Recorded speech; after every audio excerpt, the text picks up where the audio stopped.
마땅하니라. 아멘. 오늘 이 말씀이 약간 좀 이해하기가 좀 난해합니다. 제가 좀 풀어서 같이 나누고 싶은데요.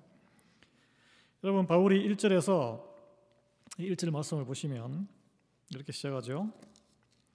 그런즉 유대인의 나음이 무엇이며 할례의 유익이 무엇이냐. 우리는 그냥 아무 감정 없이 듣지만 이게 유대인들한테는 당시 유대인들한테는 굉장히 청천벽력 같은 질문입니다. 가슴 아픈 질문이에요.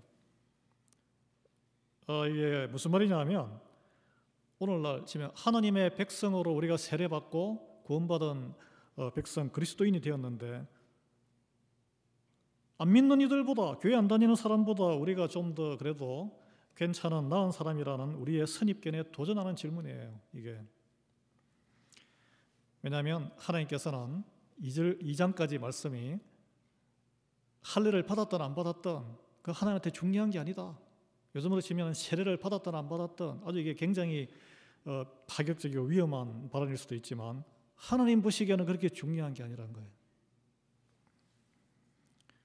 하나님 보시기에는 그런 걸로 partiality, 편파성이 없다는 거예요. 왜냐하면 하나님은 유대인이든 이방인이든 교회를 다니든 안 다니든 종교적인 어떤 겉모습이 아니고 모든 사람의 마음을 보시는 분이시기 때문입니다. 오늘 21세기식으로 당시 유대인들이 이런 그 바울의 주장에 대해서 문제 제기를 한 게 오늘 본문인데 이렇게 해석해 볼 수 있어요. 크게 두 가지 질문을 유대인들이 반론을 한 게 나오는데 첫 번째 질문은 오늘 우리식으로 이야기하자면 아니 세례받은 그리스도인이나 세례받지 않은 일반인이나 하나님께서 동일한 잣대로 심판하시면 그러면 그리스도인이 된 유익이 뭐란 말입니까? 이렇게 물어보는 거예요. 지금 바울한테. 두 번째는 그렇다면 그리스도인인 우리가 악을 행해도 또 하나의 질문은 하나님은 신실하시고 약속을 지키시니까 내가 뭐 실수로 넘어지거나 그냥 악으로 달리는 인생을 살아도 하나님은 약속을 지키시니까 우리를 위해서 우리에게 진노하시는 그거는 이 서로 모순된 게 아니냐. 그럼에도 불구하고 하나님은 우리에게 구원을 주시고 영생을 주셔야 되는 게 아니냐. 왜 하나님이 진노하신다고 그래? 너 설명이 잘못됐네. 이런 표현을 하는 거예요. 여러분 어떻게 생각하세요?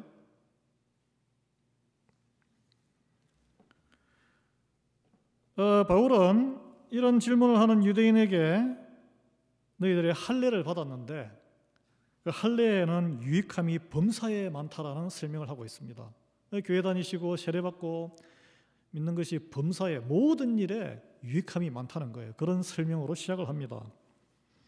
그래서 가장 먼저 꼽는 게 유대인들에게 너희들은 하나님의 말씀을 맡았다, 떠안았다, 맡았다는 거예요. 이거는 하나님과의 독점 계약을 맺었다, 하나님의 언약을 맺었다는 뜻입니다. 계약을 맺었는데 이스라엘 백성들이 계약을 파기했어요. 말씀을 지키고 해야 되는데 자기들이 지키지 못해서 못 지켰거나 아니면 선택을 해서 다른 길로 갔거나 두 가지가 다 혼합되어 있거나 그런 인생을 살았습니다. 그러나 하나님께서 먼저 언약을, 약속을 파기하지 않으시고 하나님은 계속 신실하게 어떻게든 좀 따독거려서 살려보려고 꺼지는 불씨를 살려보려고 계속 하신 분이 하나님이세요. 그게 하나님의 신실하심인데 어떻게 했습니까? 구약 성경에 보면은 계속 말씀을 잊어버리니까 또 가서 가외 선생을 보내서 또 가르치고 그게 다 선지자들이고 구약 성경에 나오는 이런 그 예언서들입니다. 그리고 마지막에는 어떻게 하셨어요? 말로서 글로서 대리자를 보내서 안 되니까 본인이 직접 오신 거예요. 어떻게 오셨어요? 우리가 눈으로 보고 이해할 수 있도록 사람의 모습으로 오신 거예요. 그게 바로 예수 그리스도입니다. 그래서 오늘날 예수님 앞에서 이제 예수님은 실체는 이제 몸은 사라지고 성령님 말씀과 영으로만 남아 있는데 여전히 지식으로 오는 예수님을 받아들이느냐, 따르느냐, 거부하느냐, 거기서 길이 갈라지는 거예요. 그래서 유대인들은 역사상 그 누구보다 하나님을 더 잘 알 기회와 특권을 누렸습니다. 왜 이제 뭐 그들은 유대인이고 우리는 아니잖아. 지금 이 시대가 무슨 그게 나랑 무슨 상관이 하는데, 쉽게 말해서 오늘날 우리 예수님을 믿게 된 사람 중에 모태 신앙인이라고. 모태 신앙인, 부모님이 다 뭐 우리 아들 같은 경우죠. 태어나 보니까 벌써 교회를 다니고 있고, 미국에는 대중교통이 없잖아요. 납치돼 가지고, 심하게 말하면은 주일날 아침에 밥을 안 주니까 납치돼서 교회까지 끌려가는 거예요. 그렇게 쭉 살다가 이제 대학교 가면은 교회를 안 다니죠, 보통. 모태 신앙인을 생각하면 더 쉬워요. 여러분, 기독교 집안에 태어났다고 목사 자녀라고 다 하나님 영접하는 거 아닙니다. 어릴 때 다 다닌다고 해서. 그러나 아무래도 예수님을 믿을 확률이 더 크고 믿음이 또 흔들려서 그래도 돌이키기 쉬운 환경에는 있어요. 맨날 듣는 것이 하나님 말씀이고 또 교회 문화에 절어서 살기 때문에. 그런데 유대인이 그런 환경이었는데 하나님에 대한 들을 기회도 없고 말씀도 모르는 이방인에 비해서 하나님을 믿기에 훨씬 좋은 환경 아니겠어요? 저는 어릴 때 우리 교회에 교회 다니는 분은 한 명도 없었어요. 다 절에 가거나 제사 지내고 전도하러 오는 사람도 없고, 예수 그리스도가 누군지도 모르고 어떻게 믿어요 그걸? 말해주는 사람이 없는데. 어릴 때부터 여기 앉아 계신 분 중에도 부모님 손에 이끌려서 교회 다니고 가정예배도 드리고 그런 분이 계십니다. 그런데 이제 그런 환경이 주어진 것을 오해를 해버린 거예요. 이렇게, 내가 하나님의 특별한 사랑을 받아서 나만 내가 특별해서 인정받았구나. 이게 유대인들의 이제 착각인데, 저는 이제 이런 오늘 말씀을 보면서 우리가 교회를 오래 다니다 보면 이 유대인들이 빠졌던 함정에 우리도 젖어들 수 있다는 거예요. 마치 내가 뭐 대단한 것처럼 우쭐해지는 거예요. 우쭐. 그 오늘 저는 점검하는 시간이 되면 좋겠습니다. 이게 무슨 말이냐면, 내가 그리스도인이기 때문에, 내가 교회를 다니고 하나님을 더 많이 알기 때문에 나는 다른 사람보다 더 거룩하고 너보다 더 경건하고 너보다 더 신실하고, 나아가서 세상적으로 말하면 너보다 인격이 더 훌륭한 사람이야. 내가 너보다는 좀 더 잘난 사람이지. 이런 생각을 가질 수 있다는 거예요. 그런 분 많습니다. 그런데 과연 그것이 진정한 복음일까? 그것이 진정한 하나님이 원하시는 거룩한 백성일까? 이거 우리가 한번 묵상해 봐야 된다는 거예요. 여러분, 오늘 놀랍게도 사도 바울을 오늘 말씀이 사람이 다 거짓말쟁이라고 선포하고 있어요. 그리고 오직 참된 신이는 하나님뿐이라고 했으며, 4절 한번 같이 읽어보겠습니다. 사람은 다 거짓되되 오직 하나님은 참되시다 할지어다. 이 영어로 제가 보니까 every human being a liar라고 되어 있어요. 거짓되다는 게 liar, 거짓말쟁이라는 거예요. 왜 거짓말합니까? 나를 보호하기 위해서, 나를 은폐하기 위해서 거짓말하는 거예요. 그런데 여러분 보십시오. 여기에 동사가 아니고 현재 분사, 현재 진행형 being, 지금 현재의 상태가, 나는 모든 사람이 그러면은 저도 예외가 아니고 여러분도 예외가 아닌 거예요. 믿는 사람 안 믿는 사람 다 포함됩니다. 이게 사도 바울이 본문에서 그 당시 시대의 현재의 모든 인간이 다 거짓되다고 지적하는 이유가 뭘까요? 성경에 남아있기 때문에 이게 지금 이 순간도 적용이 됩니다. 참되고 진리신 하나님의 백성으로서 유대인들은 자신들도 당연히 참되고 진리되다고 굳세게 믿고 있었어요. 그런데 거짓말쟁이래. 여러분, 누군가 와가지고 열심히 신실하게 믿는 장로나 목사한테 와가지고 당신 거짓말쟁이잖아 하면은 기분이 확 상할까요? 안 상할까요? 더구나 평상시에는 저 거룩하지 않은 개 돼지맛도 못한, 하나님도 모르고 세상 욕망에 따라 사는 저 인간들, 이방인들, 저 불의한 인간들, 근데 저 사람이랑 나랑 똑같이 거짓말쟁이래요. 그래서 그 증거로 바울이, 너 유대인들 하나님의 말씀을 다 받았는데 제대로 안 지켰잖아. 지금도 그냥 겉모양은 막 그렇게 거룩하게 살면서 뭐 다를 게 뭐가 있어. 이렇게 신랄하게 지금 이야기하는 거예요.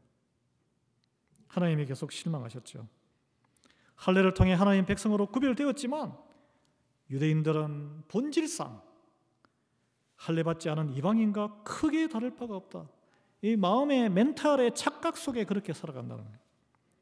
그들의 마음이 심히 부패했고 거짓으로 이루어져 있다는 것을 무엇으로 증명합니까? 그들의 일상의 삶으로 증명하고 있는 거예요. 그렇다면 이 유대인들이 자나깨나 하나님의 말씀을 받아서 모든 행위가 그런 종교적인 의식과 교회 문화에 젖어서 살고 있는 유대인마저 마음이 부패한 상태에서 벗어나지 못하고 행하는 것도 그렇게 크게 차이가 없어서 하나님이 실망했다면 하나님을 모르는 사람들에게 무슨 희망이 있겠습니까? 바울이 그래서 이런 충격적인 결론을 내렸습니다. 숨이 붙어 있는 상태에 살아있는 모든 사람은 거짓말쟁이다. 믿거나 말거나. 그러면 뭐 믿음이 무슨 소용이냐? 이런 질문이 나올 수밖에 없겠죠. 유대인들이 지금 하는 질문이에요. 여러분 이 사실에 동의하십니까? 스스로 나는 거짓되고 거짓말쟁이라고 인정이 돼요? 아무도 아멘 안 하시잖아. 동의하기가 힘들고 억울해요. 내가 그동안 하나님께 바친 게 얼만데. 동의하든 안 하든 성경의 말씀은 진리라고 받아들이시면 뼈아픈 진리입니다. 이게. 여러분 이 단어의 원어가 거짓말쟁이, 속이는 자, 그릇된 길로 인도하는 자라는 뜻을 담고 있는데 성경에서 속이는 자, 거짓말쟁이, 그릇된 게 인도하는 자의 원조는 사탄이에요. 사탄. 여러분 우리는 사탄의 자식으로 태어났다는 것을 잊지 말아야 돼요. 그래서 본질상 거짓말쟁이일 수밖에 없습니다. 이 같은 단어, 거짓된, 이 헬라어로 같은 단어가 요한복음 8장 44절에 이렇게 쓰였습니다. 예수님이 하신 말씀이에요. 읽어드릴게요. 너희는 너희 아비 마귀에게서 났으니 너희 아비의 욕심대로 너희도 행하고자 하느니라. 부전자전, 모전여전. 그는 처음부터 살인한 자요 진리가 그 속에 없으므로 진리에 서지 못하고 거짓을 말할 때마다 제 것으로 말하나니 이는 그가 거짓말쟁이요 거짓의 아비가 되었습니다. 별로 은혜가 안 되는 말씀인데 아멘 하시. 예. 제가 우리 한국의 교육 과정에서 트레이닝 받은 4가지 질문을 내겠어요. 사지선다형. 보기를 4개를 내고 하나를 선택하는 거예요. 여기에서 예수님이 누구에게 이걸 말씀하셨을까요? 여기에 너희가 누굴까요? 너희. 1번 예수님한테 독사의 자식들이라고까지 모욕당했던 그 당시에 겉으로 가장 거룩했던 바리새인들과 장로들이다. 2번 하나님을 모르고 무시했던 그리고 유대인들에게 무시당했던 로마인과 이방인들이다. 3번 이제 막 예수님을 구주로 믿게 된 유대인들이다. 4번 아니야 예수님들 따라다녔던 12제자를 포함한 제자들이야. 여러분 눈 감으시고 눈 다 감아보세요. 한번 죄송합니다. 눈 감으시고 손을 들어보세요. 1번이라고 생각하시면 손 들어보세요. 바리새인과 장로들이다. 계시네요. 2번 이방인들이다. 보세요. 3번 이제 막 예수님을 믿게 된 유대인들이다. 계시네요. 4번 제자들이다. 예, 계시네요. 나머지는 다 절대다수는 모르겠다. 그 답을 안 쓴 겁니다. 답 안 쓰면 다 틀려요. 여러분 여기에 정답은 3번이에요. 3번. 유대인들 중에 예수님을 믿게 된 사람들이 요즘 말로 하면은 누구죠? 우리입니다. 그리스도인이고 교회에 출석하는 교인들이에요. 예수님 앞에 말씀을 듣고 있으니까. 그 교회는 담임 목사가 누구예요? 예수님이에요. 이런 센 설교를 합니까? 목사가. 그 말씀의 배경이 요한복음 8장 30절에 32절에 나오는데 이거 다음입니다. 다음. 예. 많은 사람이 믿더라. 그러므로 예수께서 자기를 믿은 유대인들에게 이르시되 예수님을 믿었어요. 쉬운 일이 아니에요. 그 당시에는 목숨 걸고 믿는 거예요. 너희가 내 말에 거하면 참으로 내 제자가 되고 진리를 알지니 진리가 너희를 자유롭게 하리라. 이 말이 좀 요즘은 쉽게 이렇게 번역해 자유케 하리라. 믿음으로 끝나는 게 아니고 주님의 말씀에 살아야 되는 거예요.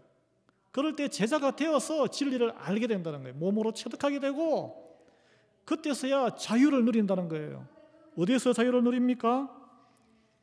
자유의 반대말은 종된 삶이잖아. 종. 휘둘려 사는 삶이잖아요. 그런데 이런 말씀을 하니까 듣고 있던 그들이, 예수님을 믿게 된 이들이 이렇게 반박했습니다. 우리가 아브라함 자손인데 남의 종이 된 적이 없어. 근데 웬 자유야? 아브라함 자손이란 말은 무슨 말이냐면 태어나면서부터 우리는 하나님의 자녀로 하나님 안에서 자유롭게 사는 사람이야. 근데 무슨 또 자유야? 이 말이에요. 이건 자기들의 그런 그 유체 이탈식의 자기 정체성에 대한 혼란을 이야기합니다. 유대인들이. 왜냐하면은 그들이 옛날에 원래 종 출신이었어요. 애굽에 종살이 했잖아. 그 다음에 또 수많은 식민지 경험하면서 종살이 한 적 많습니다. 그리고 지금은 어떤 상태인가요? 율법의 종노릇하고 살잖아. 율법에. 온갖 종교의식에 짓눌려가지고 이 눈치 저 눈치 보면서 살아가는, 신음하면서 깔려서 살아가는데, 더구나 로마의 식민지 상태로 정치적으로도 사실은 종노릇하고 사는 거예요. 그러나 하나님의 말씀을 입어 할례를 받았기 때문에 나는 하나님의 백성이야라는 프라이드 하나로 버티고 사는 거예요. 우리에게 적용하면 이미 세례받아 그리스도인이 되고 교회도 충실히 다니는데 나는 자유인이지. 천국 티켓 딱 보장받았는데 근데 무얼 예수님 말씀에 어떻게 살아야 되고 또 무슨 진리를 알고 또 무슨 자유를 누려? 이런 의문이 생길 수 있습니다.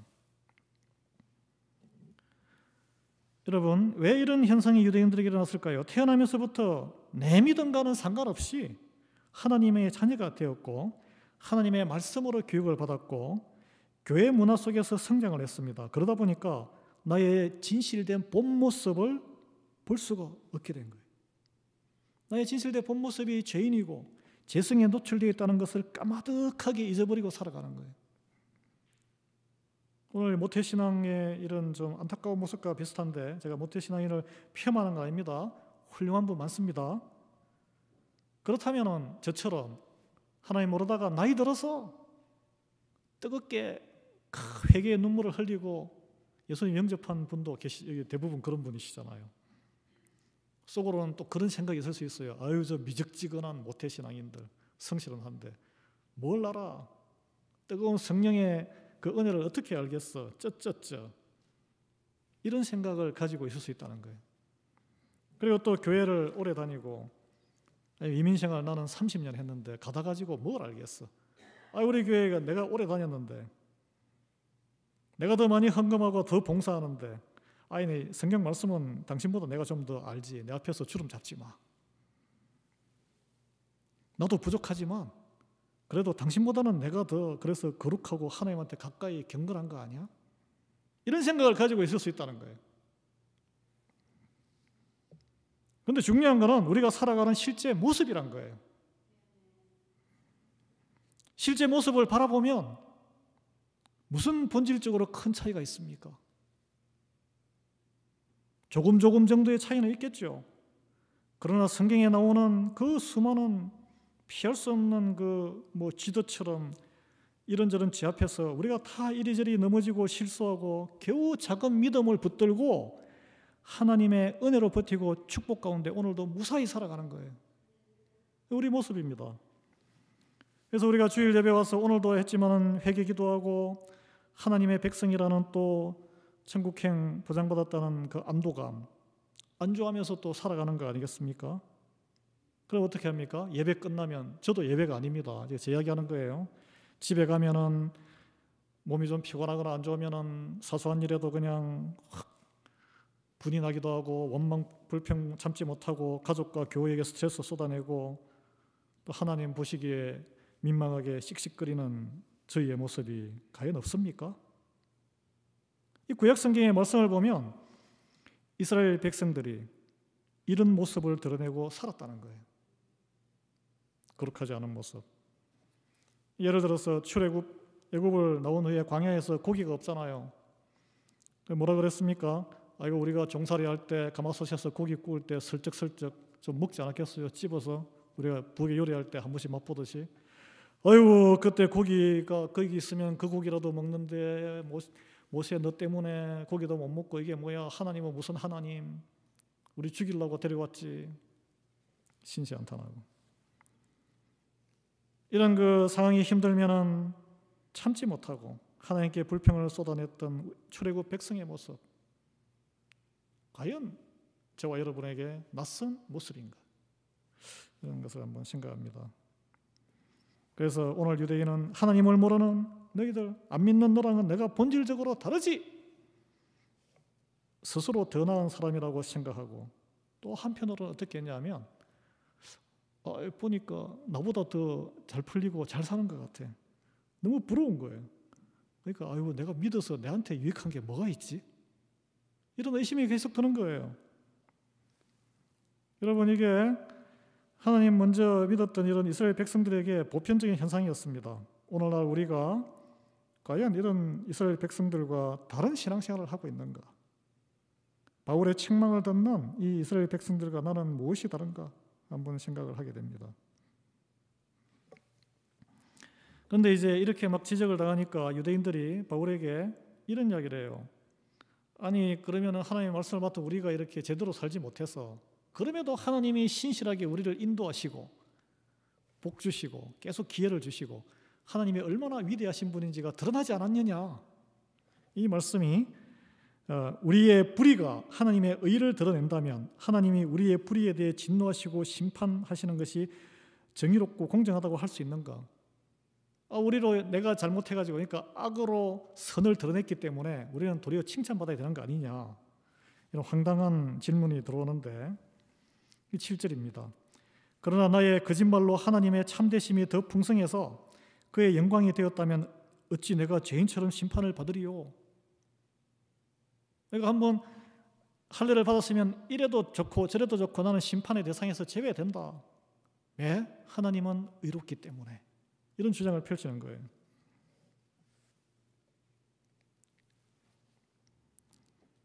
어떻게 생각하십니까?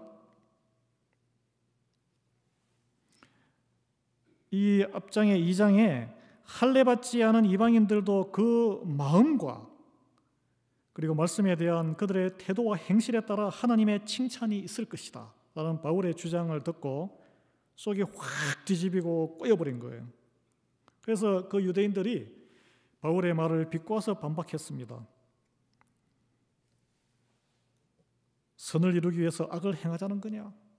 완전히 오해한 거예요. 이거. 여기서 약간 좀 어려운데 여기서 이 바울이 말하는 선과 유대인들이 주장하는 선이 다릅니다. 유대인들이 주장하는 선은 할례를 받고 하나님을 겉으로 영접하는 걸 이야기하는 거예요.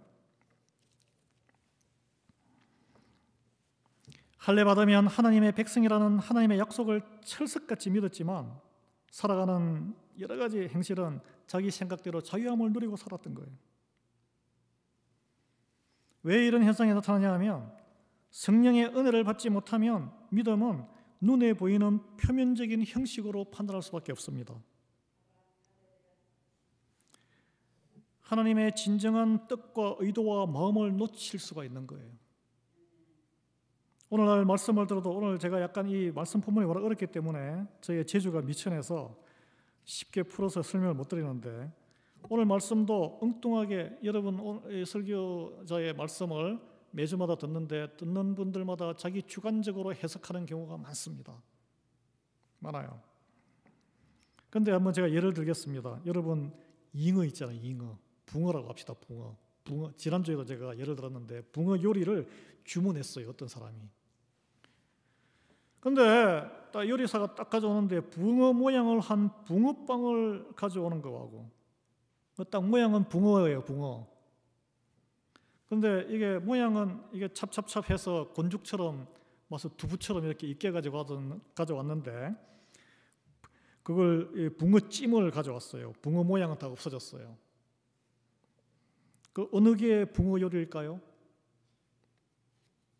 붕어 요리를 기다리고 있던 손님 입장에서는 그 모양이 붕어가 아니더라도 붕어찜이나 붕어찌개를 가져온 것이 합당한 요리라고 여기지 않겠습니까? 그것을 의롭다고 여기지 않겠어요? 그런데 모양만 붕어인 붕어빵을 가져오는 것은 이거 사기네, 불의한 것이네, 불충한 것이네. 내가 돈을 패야 하는데 계약을 깨트린 것이네, 이렇게 생각한다는 거죠. 여러분, 사랑하는 여러분, 하나님의 자녀로서 저와 여러분의 신앙생활은 어떤 붕어 요리입니까?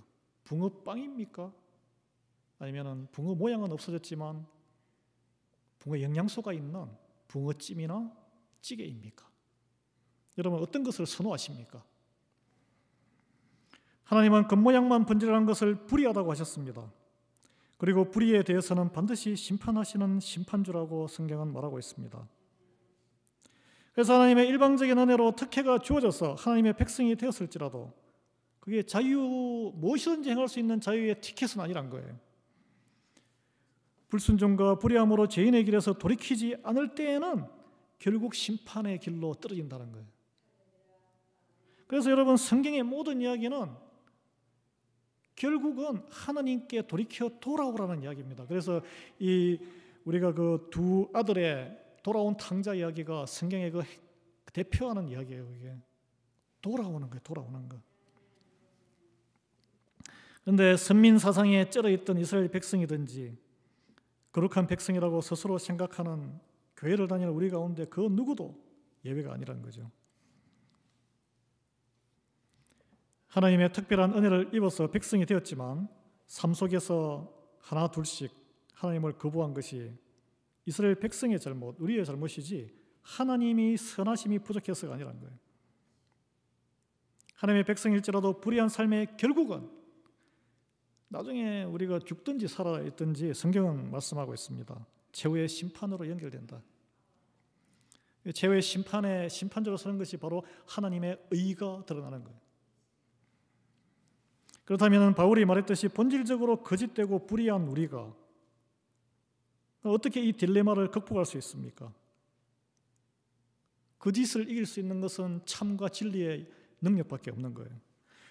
온전히 의롭고 참되신 하나님께 의지하는 길밖에 없습니다. 이 딜레마를 극복할 수 있는 것은 우리가 의롭게 되는 것이 태어날 때부터 모태신앙으로 계속 교육과 교육이 쌓여서 되는 것도 아니고 물 세례를 받아서 그냥 한번 물칙하고 이렇게 세례 받잖아요. 우리가 그것도 아니고 또 어떤 종교적인 열심으로 쌓아서 이뤄낼 수 있는 것도 아니고 오직 예수 그리스도의 의를 입어 하나님 앞에 의롭게 여겨진 은혜로만 이루어진다고 했습니다. 근데 이게 무슨 말이냐 이게 구체적으로. 예. 하나님 이 백성일지라도 죄욕 앞에 속절없이 흔들리고 불의함에 무너질 때 저와 여러분의 그런 모든 상황, 유대인들도 그랬어요. 여전히 하나님이 신실하시다는 것을 확증하고 있습니다. 여기 우리 좋은 소식이 있는데 이게 복음인데 우리가 불순종과 불충실함으로 인해서 하나님이 신실함을 폐하지 않는다는 것을 일깨워주고 있어요. 그래서 중요한 것은 우리가 우리 자신을 포장하지 말고 깨닫는 거예요. 깨닫고 주님 앞에 나아가는 겁니다. 나아가는 것이고 우리의 소망이 하나님의 신실하심에 있다는 것을 깨닫는 거예요. 나에게 있지 않다는 걸 깨닫는 거예요. 예.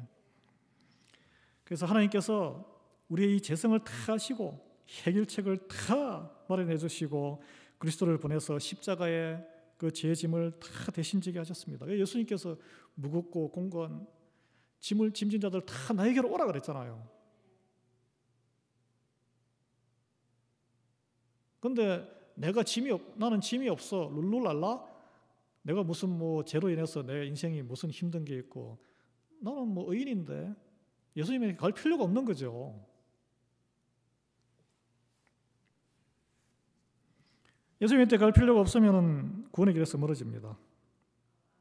우리가 주관적으로 생각하든 말든 그리스도의 피로 의롭다함을 입는다는 것은 그리스도가 매달린 십자가의 죽음을 바라보는 거예요. 십자가를 바라보는 것은 복음으로 내가 남보다 더 우월해졌다는 생각을 가지는 게 아니고 내 죄를 들여다보는 것을 말합니다. 하나님은 유대인들에게 말씀으로 율법을 주셔서 자기의 죄를 들여다 왜냐하면 율법은 성경에 보면 뭐가 어떻고 온갖 우리 일상에서 벌어지는 모든 일이 이거는 하나님에게서 벌어진 죄다라고 규정되어 있어요. 죄를 들여다보라고 준 거예요. 율법을, 구약 성경을 보면 볼수록 무엇이 죄인지가 보입니다.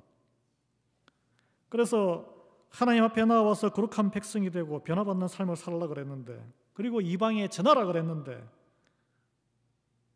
피곤하고 귀찮은 것은 차버리고 그 영적인 특권과 축복을 차버리고 교만함으로 일관한 거죠. 내가 누군데, 하나님의 백성인데 이러면서.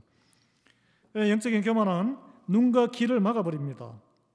그래서 눈과 귀가 막혀서 하나님의 축복을 차버린 대표적인 사건이 예수 그리스도를 못 박아 죽인 사건이죠. 내 죄를 들여다보지 못하면 상대방을 못 박아 죽입니다. 예. 그리고 많이 아는 만큼 저도 이게 목사도 그런 걸 조심해야 돼요. 같은 동족인 다른 사람들의 죄가 더 많이 들여다보이기 때문에 정죄하는 데 전문가가 돼버려요. 그래서 막 주변에 옳고 그름을 따지고 그런 대화하지 마십시오. 다 알아요. 말씀으로 막 또 막 목사한테 목사질 하는 분 계시고 한데 옆에 배우자한테 뭐라고 막 말씀으로 막 하지 마세요. 그냥 사랑으로 섬기시면 됩니다. 우리에게 가장 조심할 것이 있다면 오늘 이 사도 바울이 이런 말씀을 통해서 이런 거라고 봐요. 스스로 남보다 내가 더 거룩하다고 여기는 유대인의 함정을 조심해야 돼요. 영적인 교만. 스스로 뭔가 된 줄 알 때에 우리의 귀와 눈은 막힙니다. 그 세상도 마찬가지예요. 내가 뭐 열심히 해서 우쭐 대지 하면은 그때부터 부패해버려요. 이거 이제 영적으로는 나병 환자가 된다 그러는데, 여러분 나병은 어릴 때 봤습니다. 문드러져서 코도 흘러내리고 막 손이 그냥 막 손가락이, 근데 그거는 몰랐는데 이걸 바늘로 찌르면 통증을 못 느낀대요. 통증을. 그러니까 피가 줄줄 흘러도 아프지가 않은 거예요. 교만 상태에 빠지면 내 죄로 인해서 내가 아픔을 못 느낍니다. 아프지 않은데 왜 나가요? 아파야 의사한테 가죠.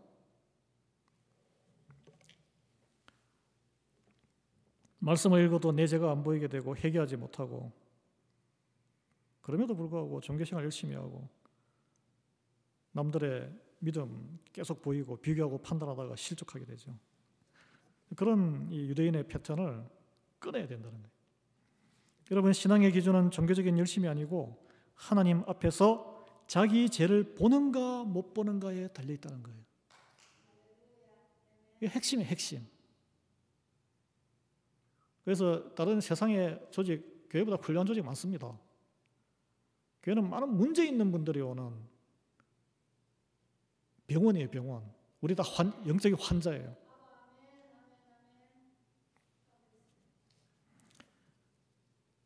그런 우리를, 연약한 우리를 하나님께서 존귀한 존재로 거룩하게 하시고 하나님의 자녀로 삼아주신 은혜에 감사드립니다. 성경에서는 이미 그런 기록을 통해서 우리에게 열심이 아니고 자기 죄를 보고 통회하고 자복하는 이가 신앙의 깊은 신앙이고 하나님이 기뻐하는 것을 이미 성경은 기록하고 있어요. 신약 성경에서 가장 처절하게 자기의 죄인됨을 주님 앞에 고백했던 이가 누굽니까? 베드로죠. 베드로 물고기를 배 가득 잡았는데 이거 횡재했네, 주님 만나면 이제 막 재벌 되겠네, 이렇게 기뻐서 룰루랄라한 게 아니고 나는 죄인으로서이다. 자기 죄를 봤잖아, 죄를. 그래서 12제자 가운데 주님의 수제자가 되었고 초대교회에 가장 크게 쓰임을 받았고, 또 어떻게 했습니까? 베드로는 자기의 부끄러운 그 치부와 어리석음을 결코 숨기지 않았습니다. 교회의 최고 수장인데 하면서 나는 거룩한 것만 보일 거야 하지 않았어요. 마가복음을 읽어보십시오. 그 베드로가 다 설교하고 다 적어서 청년 마가가 다 헬라어로 적어서 남긴 그 글로 인해서 사복음서가 기초가 되어서 다 사복음서가 적히고, 그걸로 인해서 얼마나 많은 영혼들이 예수님을 만납니까? 만약 베드로가 입 싹 씻고 자기 좋은 것만 살살 이야기하고 했다면 돌아올 영혼은 몇 명 없는 거예요. 이스라엘의 백성들의 12지파의 시조 야곱의 12아들 아니겠습니까? 여기서 12아들 중에 신앙의 열심으로 가장 훌륭한 인물이 누굽니까? 누구예요? 요셉이잖아, 요셉. 티네이저 때 형님들에게 팔려가지고 그 수모를 겪은 와중에도 믿음으로 그걸 다 이겨내고. 이견이 있습니까? 다른 아이디어가 있어요? 환난을 극복한 신앙의 자수성가, 제수에서 젊은 나이에 30대 초에 국무총리로 하나님의 도우심으로 입신양명했고, 굶어 죽을 뻔했던 가족 70몇 명을 다 구원하고 살리고 용서까지 하고 통 크게. 그리고 나아가서 대기근에 빠져서 굶어 죽어야 될 그 당시 제국과 그 인근의 그 지역에 다 살려냈잖아요. 이런 하나님의 큰 쓰임을 받은 이가 누가 있어요? 그러나 예수 그리스도의 직통, 구속사의 계보의 조상은 누가 됐습니까? 여러분 의문 안 가졌어요? 왜 요셉이 안 됐어요? 유다가 됐습니다. 유다는 어떤 인간이에요? 동생 팔아먹은 형이잖아요. 그리고 마음이 찝찝하니까 이게 어디 아버지한테 이렇게 막 가서 빌지도 못하고, 아버지가 낙심해 있는데, 그러니까 그냥 가출해버렸어요. 해가지고 하나님의 백성이 하나님의 자녀들과 또 결혼해야 되는데 이방인 여자가 결혼해가지고 하나님이 치셔서 아들 죽고 하니까 또 이방 며느리를 쫓아내버렸잖아요. 책임도 안 지고 말씀과 관계없이 그냥 살았습니다. 돈 쫓으면서. 그랬더니 며느리가 또 신실해서 하나님 말씀 지킨다고 속여서 또 유다, 요즘으로 치면은 돈 주고 여자를 산 거예요, 길거리에서. 그래서 건친상간해가지고 이게 손자인지 아들인지 낳아가지고, 이런 막가파인, 이게 막장 인생이 어디 있습니까? 그런데 이런 사람이 예수님의 조상이 되었다니까. 왜 그럴까요? 이 모든 죄에 대해서 그는 통렬하게 회개했습니다. 며느리 앞에서 회개했어요. 자기의 잘못을 인정했어요. 모든 사람에게 그것을 기록으로 남겼어요. 그리고 그 뒤로는 또 회개만 한 게 아니라 결정적인 변화된 삶을 살았어요. 요셉에게 가서 인질로 자기가 잡히겠다고 했어요. 형제들과 아버지 데려올 때까지 희생적인 삶을 살았습니다. 이름도 빚도 영광도 없이. 요셉에게 그런 회개와 이런 게 있습니까? 기록이. 마지막에 큰아들 작은아들 할아버지인 야곱이 축복을 엇갈리게 하니까 막 분을 냈잖아. 그냥 자기 뜻대로 안 되니까. 아버지 이게 아닌데 이 노인네가 눈이 멀었나? 큰아들한테 장사건을 상속해야지 왜 작은아들한테 줘? 막 분통을 터뜨리니 내가 아버지 자식들 용서 다 해주고 아버지 여생까지 화려하게 다 해주고 했는데 왜 다 뒤집어 엎습니까? 분통을, 교만함에 절정을 마지막에 다 엎었어요. 그리고 요셉의 인생에 요셉이 퍼픽합니까? 죄인인데 회개 이런 거 어릴 때 자색 옷을 입혀서 뭐 입어가지고 형들한테 자랑하고 이런 거 회개했다는 이야기 한 번도 없어요. 회개 없는 인생. 하나님께 유용하게 쓰임은 받았지만 천국에 들어갔겠죠. 그러나 찬란하게 빛나는 그리스도의 구속사의 대열에서 밀려나 버린 거예요. 여러분, 신앙의 기준이 무엇이라고요? 다 같이 한번 따라해 보겠습니다. 신앙의 기준은 보이는 열심이 아니다. 말씀으로 하나님 앞에 내 죄를 보는가 못 보는가이다.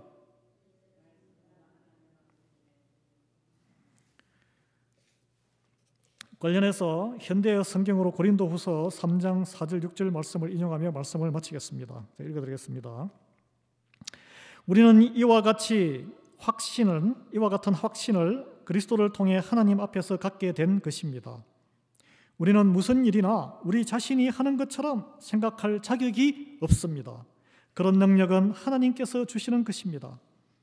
하나님은 우리를 새 계약의 일꾼으로 삼으셨는데 율법의 종이 아니라 성령님의 종이 되게 하신 것입니다. 율법은 죽음을 가져오지만 성령님은 생명을 주십니다.